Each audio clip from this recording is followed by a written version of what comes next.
In the last lecture, I walked you through this component and how it generally is structured. Now let's dive deeper into this JSX thing. For this, I'll comment out this block here so that it's not used anymore, and I'll return something else. I can use the React object we're importing up here and call a method on it, create element. This, by the way, is also the reason why we have to import React, because this code here is in the end compiled to what we're writing here, even though we don't see that.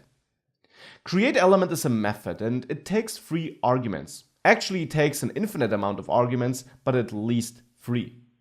The first one is the element we want to render to the DOM. This could be a div.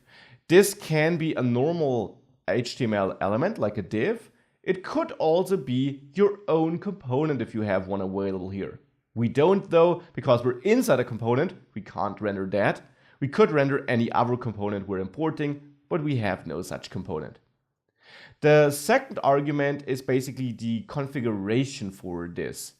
And there we would pass a JavaScript object.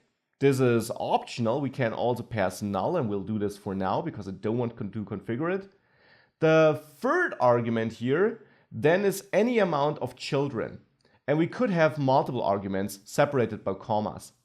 Children means what's nested inside this div. Now in this case, we want to nest the h1 element.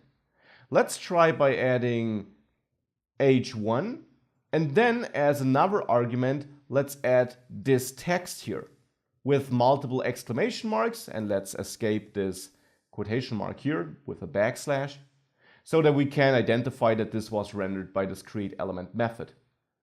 Now with that, let me save this code, create element with 4 arguments, div, null, h1, and the text. Make sure you save the file. In Visual Studio Code, you see that it is saved if you see a cross here and no dot. And then let's go back to our application. Here we see h1, hi, I'm a React app.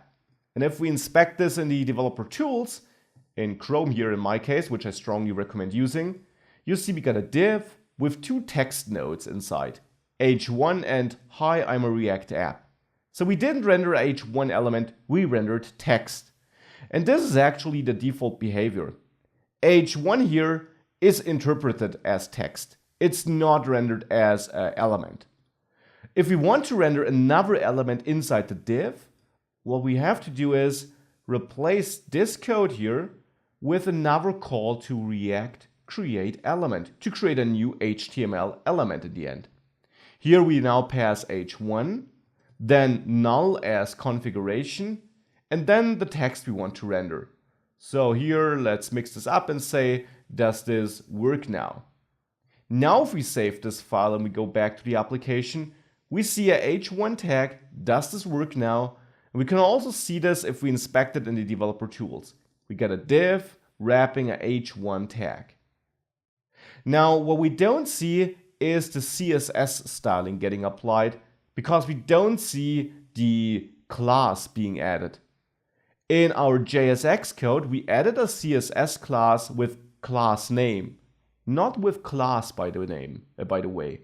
I'll come back to why we use class name in the next lecture. So we add class name. In our create element call, we would simply not pass null as configuration, but a JavaScript object. And there we can define class name and assign any CSS classes we want to add. For example, app, the same class we're applying here. If we now save this file again, it reloads, and we now see the updated styling with the centered text, and we see the CSS class being applied here on the div too. This is super important to understand.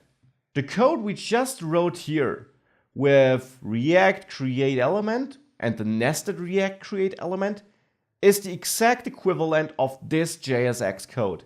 And it's actually to what this code here will get compiled by one of the many build tools we get out of the box in this project. It is the reason why we need to import React even though we're not using it at all when using this syntax, because behind the scenes we will use it once it is compiled. Of course, writing the code like this with create element is really cumbersome, especially as you add and nest more and more elements. This is why we typically don't use this code, but instead this code we started with.